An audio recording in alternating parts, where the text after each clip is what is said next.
Break মাঝে মাঝে দরকার হয়, আপনার নিজেকে রেকর্ড ভাঙতে চাবেন তখন তো আসলে খাটাখাটনিটা বাড়াইতেই হবে। কারণ এই রেকর্ডটা তো আরেকজন এসে বলবে না, নিজে কাজ করতে এবং অন্যকে সাহায্যও করতে। অনেকগুলো প্ল্যাটফর্ম হয়েছে যেখান থেকে ব্যবসা করা সম্ভব।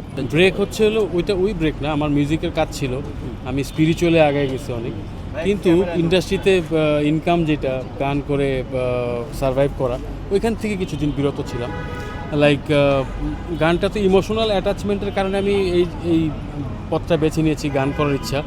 ইনকামের থ্রুতে আসলে আবার আরেকটা হইতো যে আমার সংসারটা চলতেছে এটা দিয়ে, দেন আমি এটা দিয়ে তারপর ইমোশন। আসলে আমার ইমোশনটা আগে কাজ করছে, কথা আমি ক্রিকেটার ছিলাম আগে। সো পয়সার দিকে দেখি নেই, পয়সা আমাকে দেখতেছে, তো ব্রেক নিছি তখনও দেখছে। সো ব্রেক মাঝে মাঝে দরকার হয় এই জন্য যে আপনি যখন গাড়ি চালাবেন, তো গাড়ি চালাতে স্পিড ব্রেকার যখন দেখবেন, সো ন্যাচারালি আপনাকে থামাইলেই ভালো, নাহলে আপনার গাড়ির সমস্যা হবে। সো ইন্ডাস্ট্রি যেদিকে যাচ্ছিল ওদিক দিয়েই আমি চলতেছি, রাইট। আমাদের ইন্ডাস্ট্রির আমিও একটা হাত, আমার হাত দিয়েও একটা দুইটা গান আসে অথবা 10টা গান আসে। সো আমার ক্ষেত্রে অনেকে হয় না যে একটু জিম করে বডি বাড়ায় নিয়ে এসে তারপর নায়করা আসে। সো আমাদের ক্ষেত্রে যে জিনিসটা হয়, আমি হয়তো একই রেওয়াজ আরও বেশি করছি, একই পিয়ানো বাজাতাম 3 ঘন্টা, ওটা 6 ঘন্টা বাজাচ্ছি। এইটা এই বয়সে আসবে যখন আপনার নিজেকে রেকর্ড ভাঙতে চাবেন, তখন তো আসলে খাটাখাটনিটা বাড়াইতেই হবে। কারণ এই রেকর্ডটা তো আরেকজন এসে বলবে না যে ভাই চলো তোমার আমি কাজটা করে দিই, নামটা তোমার থাকবে। সো ওইটাতে তো আর হলো না। আমরা আসছি নিজে কাজ করতে এবং অন্যকে সাহায্যও করতে, যেটা আমার ন্যাচারাল ক্যারেক্টার। যে আমি যেরকম সাহায্য পেয়েছি হাবিব ভাই ফুয়াদের কাছ থেকে, ওইরকম আমি 10 জন আর্টিস্টের জন্য কাজ করতে পেরেছি, ওই দিকে আমার প্রাপ্তি বেশি ছিল।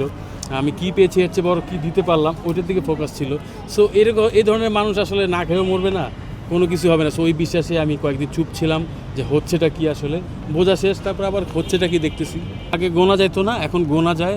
অনেকগুলো প্ল্যাটফর্ম হয়েছে যেখান থেকে ব্যবসা করা সম্ভব। সো আই থিঙ্ক মিউচুয়ালি সবাই ব্যবসা করে যাচ্ছে, নাটকে হোক, সিনেমায় হোক, অথবা অডিওতে হোক।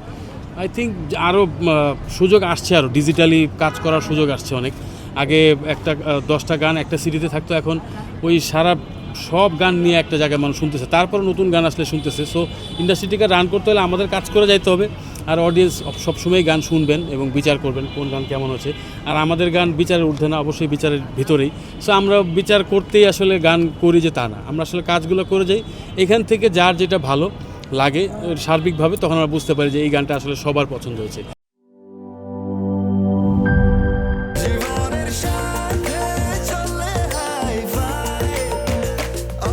স্বাস্থ্যকর অল টাইম, সব সময় অল টাইম হেলদি লাইফ।